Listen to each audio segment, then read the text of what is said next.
Good morning guys. Oke, selamat pagi. Ini hari mari kita pergi buka kedai.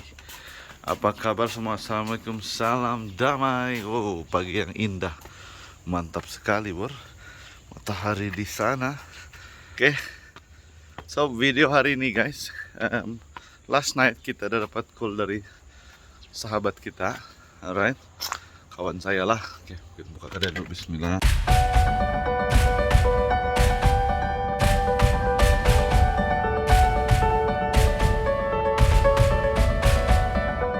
Open, let's go. Bismillah. Oke, wow, ini hari awal buka kedai yo. Oke, normally operation kita jam jam 9. So pagi ini kita buka kedai. Sebentar, mau kawan dulu saya buka kedai. Langkah pertama buka kedai adalah tekan ini 3. Selepas itu on ini bor. Ini lampu rek untuk level 1 dan 2. Pas tuh di sini bor, kipas. Mana sudah tuh? Oke, itu bor. Pas tuh satu lagi lampu bor. Untuk rek pertama sini bor. Pas tuh ini 2 bor. Oke. Lepas tuh itu lagi bor, kipas. Ini ada mencabar sedikit, pasal tinggi. Jadi kita gunain ini. Tapi dalam sini, kedai sini kita ada SOP sudah. So, siapa-siapa yang bekerja sini hanya perlu baca buku SOP, dia tahu macam mana buat kedai. And then what else? Ada satu lagi sini. Ini barang bor, kipas buka. And then office buka. Mantap. Dan tuh nah, mengamuk sudah si kawan. Hei, why are you meow over there? Let's go. Come out. Okay. Nugget. Hai Nugget. Kita tengok dulu ikan. Mantap. Oke, ini hari mau makan. Sampai ambil kutu air di bawah. Nah, ini Iron Man. Padu nih barang bor. Oke. Berbalik pada topik ya. Topik kita hari ini. Semalam saya dapat call daripada salah seorang kawan kita lah, sahabat kita. Dia bertanyakan mengenai standard. Macam mana pengurusan judging. Dia tanya, bolehkah pemilihan division champion OGC dan GC tidak perlu undi, cuma main flash stick sahaja. So saya tidak boleh jawab mengenai boleh atau tidak. So apa yang saya jawab adalah macam mana standard KBS bor, standard KBS. So saya akan jawab video itu ini hari. Oke bor, sambil saya explain. Kita packing dulu nih ikan borong 40 ekor mau pergi KK.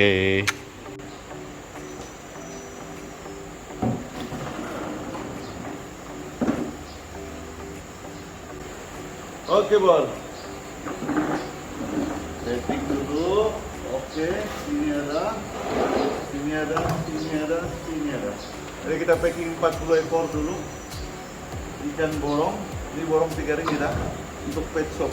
So kalau yang di KK kamu boleh pergi akuarium Aras. Dan untuk dapatkan ikan beta ini ada di barang. Jadi saya akan explain KBS punya judging system lah. So dalam KBS nih kita ada standard satu sub topik lain, standard definisi pertandingan. Selepas itu kita ada sistem penilaian, maksudnya cara penjurian. Oke. Lepas itu kita ada satu lagi sub di sebelah, guideline untuk penganjur. So kita ada 3 sub besar dalam KBS. Dia bukan saja pasal standard, tapi kita ada cara penjurian, sistem penjurian, dan juga pengurusan pertandingan. Ini 3. Ini 3. Jadi ini hari saya tidak akan explain tuh 3. Saya akan cuma sentuh satu bab saja, yaitu bab yang tadi sistem penjurian. Oke. So, sebab ini menjawab soalan yang tadi lah. Bolehkah undi GC semua pakai begini sudah? Begitu sudah. Oke. So, sebelum saya jawab, saya explain dulu penjurian dalam KBS lah. Dalam Ende, Bor. Oke. So, penjurian dalam KBS, pertama, Bor, kita mesti ada nomor juri yang ganjil. Kalau bukan 3, kita pergi 5. Kalau bukan 5, kita pergi 7 atau 9 atau 11 atau 13. Oke? Itu pertama, prinsip pertama dalam sistem penjurian. Lepas itu kedua, Bor, kita kena ada apa nama tuh? Head judge lah. Oke, head judge. Nanti saya akan explain apa itu peranan head judge. Lepas itu kita ada, kalau adalah coordinator. Coordinator ini dia asisten kepada judge dan juga dia monitoring dalam beberapa aspek. Itu pun saya akan explain. And then seterusnya, macam mana kita menentukan bilangan juri. Oke, bilangan juri yang perlu untuk sebuah kom. So dalam sistem penjurian KBS, kita akan tentukan bilangan juri melalui anggaran entry. Oke, jadi kalau dalam KBS kita tidak akan overwhelming ambil entry. Oke, contoh macam apa yang berlaku tahun lalu bulan 2, yang mana judge ada 7 orang kah? Tapi entry ada 2.300. So dia sangat tidak relevan, bro. Kalau kamu bahagi 7 bahagi 2.300, berapa tuh, Bang? Kalau satu orang 100 baru 700, satu orang 200, oh 1.400, satu orang mau 300 lebih ekor satu orang, bro.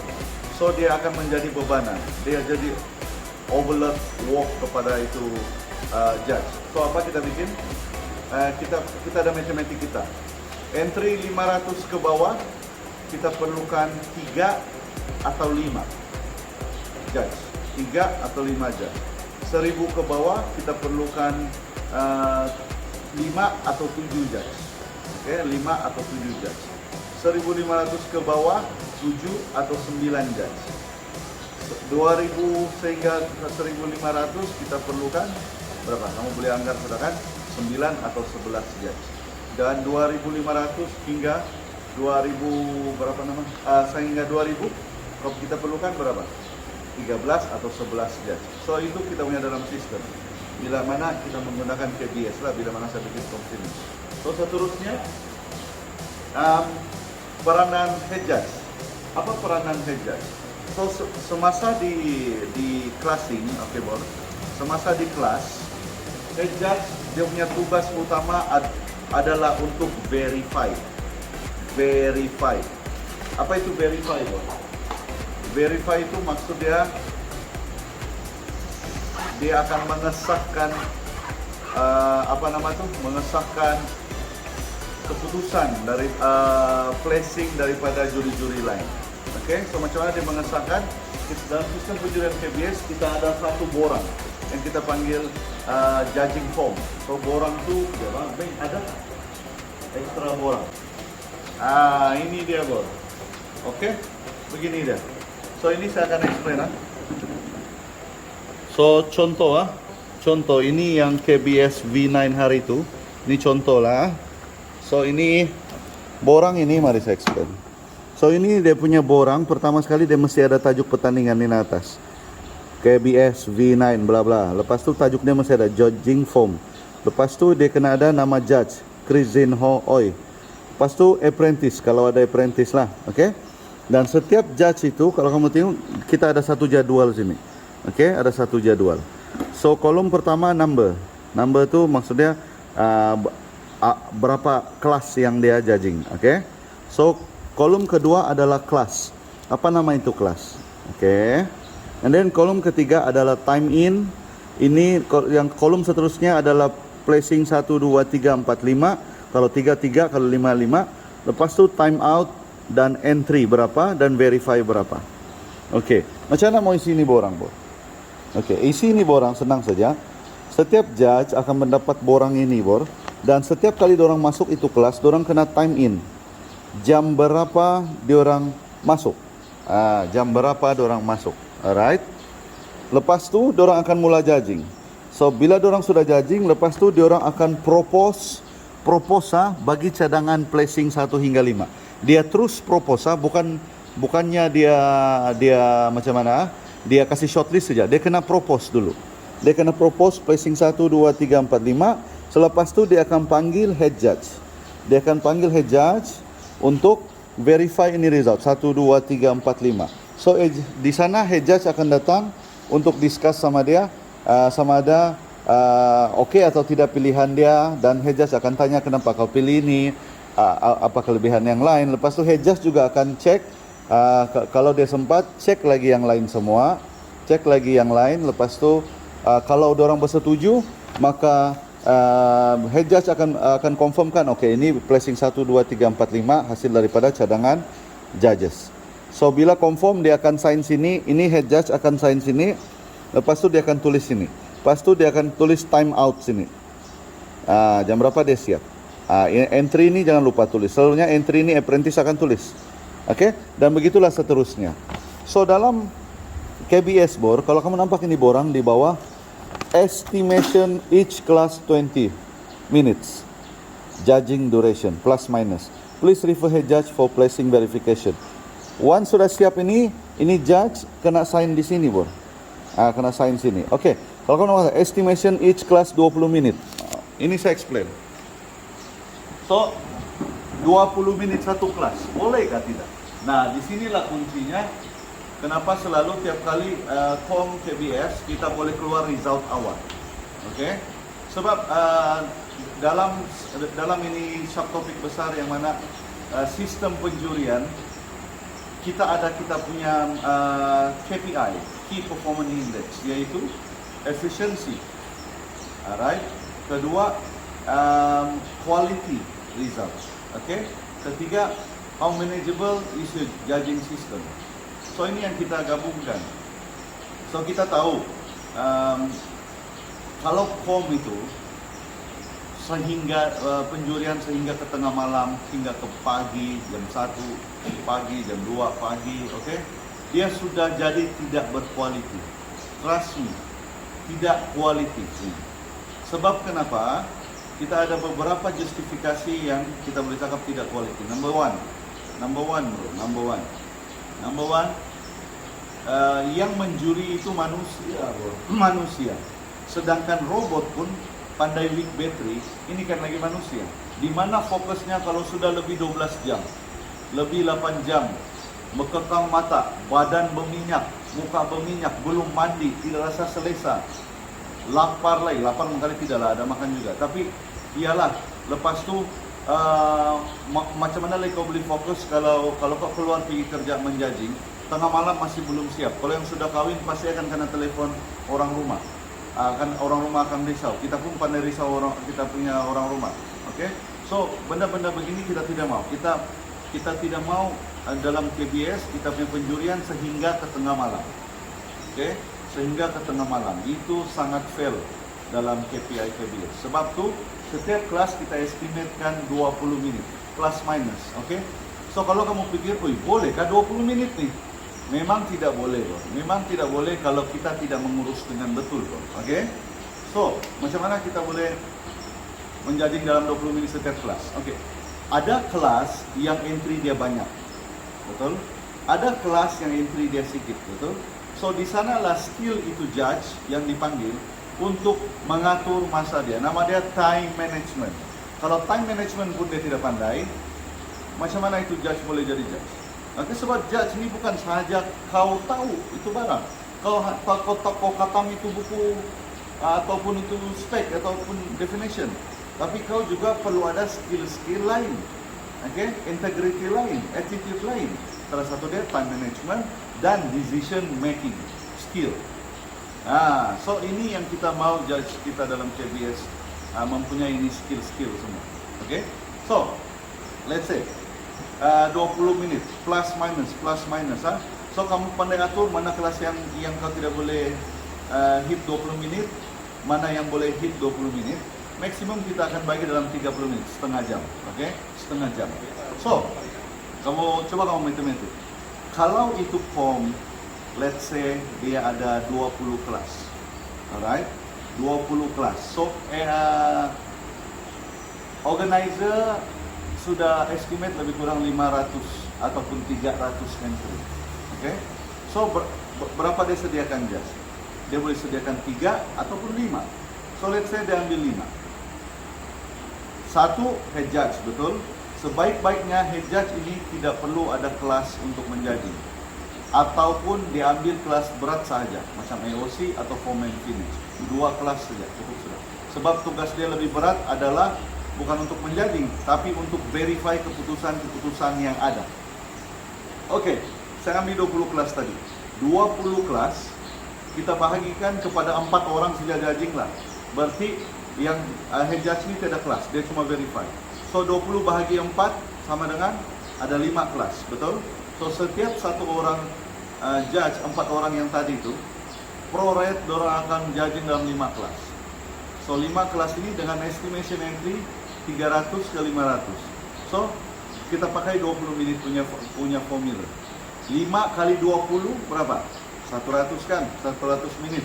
Bahagi 60 berarti 1 jam 40 menit. Betul? So kita tambah lagi dalam 1 jam lagi extra hour, 1 jam lagi. In case mana tahu ada berlaku apa-apa di tengah-tengah penjurian, ataupun dia mau pergi makan kah, dia mau pergi tandas kah, dia mau pergi merokok kah, kita bagi 1 jam extra hour. So 1 jam 40 menit tambah 1 jam berarti 2 jam 40 menit, betul? Alang-alang 40 menit itu kita tambah lagi 20 menit ekstra. Jadi 3 jam.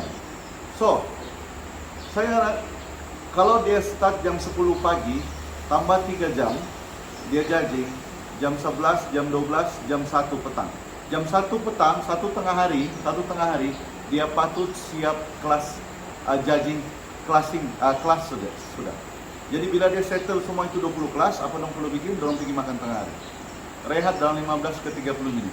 Berarti jam 1:30 tengah hari, diorang harus boleh mula start masuk division champion lah sampai GC. Okay? So lebih kurang kita ambil itu 1 jam. So dia patut siap itu judging pada jam 2:30 petang. Efisien atau tidak? Okay, apa yang saya cakap ini bukan sekadar teori ya. Kita sudah bikin since last year like kita sudah bikin, dan it's proven bro. It's proven. So sebab itu penjurian dalam KBS, kalau kamu nampak kenapa orang boleh laju why? Sebab kita ada sistem penjurian. Kita bukan saja ada definition, tetapi kita juga ada cara macam mana how to manage kita punya judge, dan macam mana memudahkan dia orang menjuri. Oke. Salah satu lagi macam mana kita bantu kita punya judge menjuri adalah kita bagi clear definition apa spek yang patut diorang faham, dan bila dong masuk itu kelas pergi itu saja. Tapi dalam video ini saya tidak akan explain apa spek lah, sebab bukan video untuk spek, video untuk penjurian. Oke. So selesai sahaja classing, maka diorang akan masuk pergi division champion, betul? So division champion sehinggalah pergi atas grand champion. So macam mana pula sistem penjurian di KBS untuk selection ini semua? Oke. So cara dia, kita di KBS bila masuk saja di meja, oke, terutama bila saya head judge lah, saya akan sentiasa cakap sama saya punya judges, bila sampai di meja, tugas saya sebagai head judge sudah bukan lagi macam di kelas. Oke, saya bukan perlu verify lagi. Sebab di meja itu kita perlu kata sepakat ataupun majority. Sebab kita mengamalkan demokrasi. Kita bukan komunis, main satu orang punya suara saja. No, ya pasti yang lain mau tidak mau ikut saya. Begitu tidak. Oke, kita mau by majority. So apa tugas head judge sana? Tugas head judge di meja hanyalah memberi pandangan. Oke, bukan menentukan ini bagus, itu bagus, itu bagus. Bukan, bro. Oke, dia hanya memberi pandangan. Oke, ikan yang tinggal ini adalah begini-begini. Ini dia punya fault, ini dia punya advantage. Yang ini begitu juga. Alright? So, at the end of the day, selepas dia bagi dia punya cadangan, maka diorang akan mula memberi undi. So, di sini saya menjawab soalan berada kita semalam dia call. Undi itu bukannya pakai flash stick, bro. Begini. 1, 2, 3. 1, 2, 3. Bukan begitu, bro. Oke, kita undi pakai kertas. Kenapa undi pakai kertas? Sedangkan pilihan rakyat di Malaysia pun undi pakai kertas. Oke, macam mana kuat pun tu parti, kalau majoriti dia kalah, sama juga yang majoriti yang menang. Begitu juga dalam ikan. Kita mau adil, majority. Kita mau adil, by undi. Oke, kita bukan komunis. Mendengar satu orang punya cakap saja, tidak. Tidak boleh, bro. Kita kena undi. Saudara akan undi, bro. Saudara akan undi. Lepas tu majority, tinggallah siapa yang menang banyak undi, dialah yang akan menang. Alright? So begitu. So pandangan saya mengenai undian pakai ini flash stick.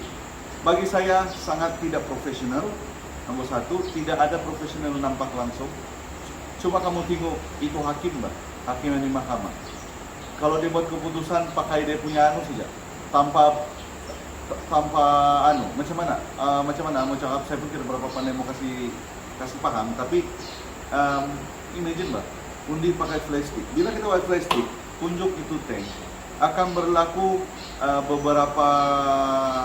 beberapa impact lah. Nomor satu, ada, saya bagi kamu situasi ya, ada 5 orang. Oke? Lepas tu 3 orang awal atau 4 orang awal atau 2 orang awal atau yang pertama laju pergi tunjuk itu satu. Yang tertinggal last 2 yang belum undi. Kau rasa di mana dia akan taruh dia punya flash disk? Terutama yang judge yang baru, oke? So otomatis akan terikut pergi di sana. So macam mana tuh? Lagi satu, undi itu patut rahasia, bro. Macam mana kau boleh undi begitu? So, bagi saya sangat tidak profesional. Kedua, result akan vary. V-A-R-Y. Dia akan menjadi, macam mana apa? Tidak jitu. Kurang tepat. Sebab dia bukan, macam mana? Main begitu, Pak. Kamu cakap apa? Kamu pernah nampakkan? So, bagi saya, sebab kalau saya main kom pun, saya pun tidak suka begitu, bro. Jadi apa yang saya tidak suka, saya tidak akan taruh di kom saya. So itu jawaban saya. Kalau di KBS kita tidak akan pakai gini, kita akan tetap pakai undi. Biarlah itu kertas main kuyak-kuyak saya. Yang penting undi, tutup, undi, kapuk, nanti ada satu joki, dia akan buka, dia akan kira. Nah begitu, oke?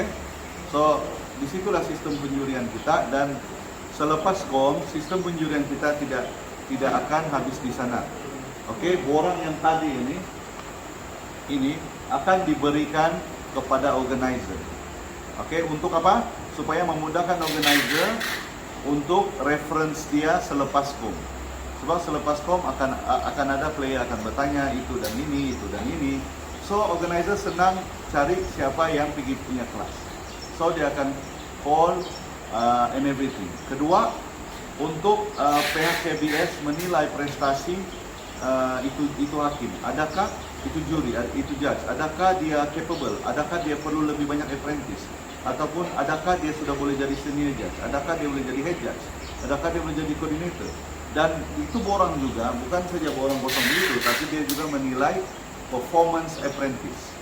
Ya, apprentice di KBS saya sentiasa nasihatkan satu, kamu jadi apprentice ini selain daripada kamu belajar, oke, practically judging, saya juga melihat dari satu aspek yang paling besar, yaitu attitude. Oke? Kalau setakat kau hafal itu standard saja, tapi kau tidak attitude, jangan pikir mau jadi judge di KBS. Memang tidak, saya tidak akan ambil ini. Pasal kenapa? Kalau setakat kau hafal, kau tahu, orang lain pun boleh begitu. So apa beza kau dengan orang lain adalah your attitude, your integrity, your professionalism. Oke?